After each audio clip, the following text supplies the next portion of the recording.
And now, Franchise Nightmares with Robert Edwards.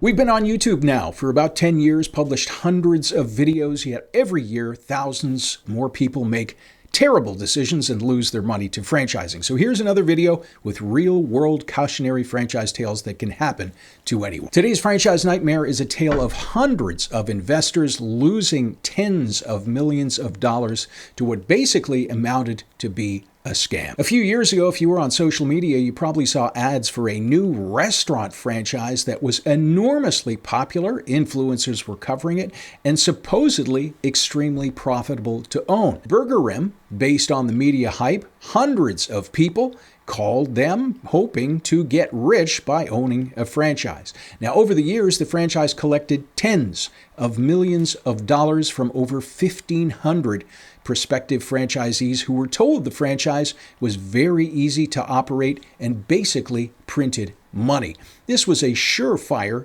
path to wealth. Veterans and minority groups were specifically targeted through discount and rebate programs. Now, we covered this franchise years ago. We were cautioning our candidates on BurgerIm as there were just so many red flags. But you know what? People love hype. They don't like you crushing their dreams. So many people still invested. Now, eventually, the franchise began showing cracks as most of the franchisees who had paid tens of thousands of dollars each for a surefire opportunity discovered they couldn't even open a franchise. Now, because most of these people were promised their money back if they couldn't open a store, many took out loans and ended up losing their homes. The franchises that were able to open discovered their startup costs were much more than promised, and most stores were losing money.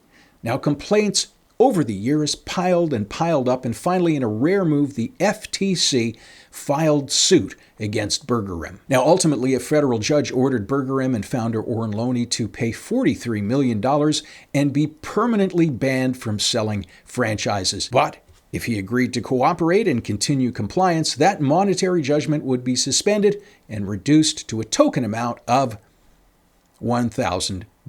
Well, that's certainly going to stop shady companies in the future from doing this type of thing. Now, oddly enough, Loney had fled Israel back in 2015 after getting in trouble for, guess what? Signing up dozens of inexperienced franchisees for another franchise he had. Now, had one single person chosen to Google his name, this information was public available at the time and was, of course, a red flag that could have saved them tons of money. So what can we learn from this, and how can future buyers protect themselves from other schemes like this? Well, just because a company is big, it's growing, has a lot of media hype, and a fancy office doesn't mean that it is legitimate. Bernie Madoff had the same setup, and we all know what happened there.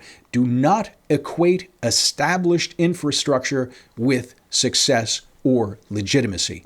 Next, verbal refund promises, financing assurance, or statements like, "We're going to help you find a location." That is not protection. It is not a guarantee unless it is clearly documented, financially credible, is the company even in a position to make these promises, and enforceable. In fact, when you sign your agreement, you must agree that no verbal commitments have been given to you, and you are only accepting what is written in your FDD and agreement. Now, assuming the company disclosures are legitimate, compare their sales claims with the item 19. Review the previous litigation, you'll find that in there as well, and financial statements. Ask for an updated list of closures after the FDD release date. Remember, these things are always a year behind. And call former franchisees that have closed, not only the cherry-picked list of franchisees that are given to you by the franchisors. You can usually find at least the previous year's closures in the franchise agreement, along with contact information for those franchisees. Now, not all franchise failures are as blatant as BurgerIm.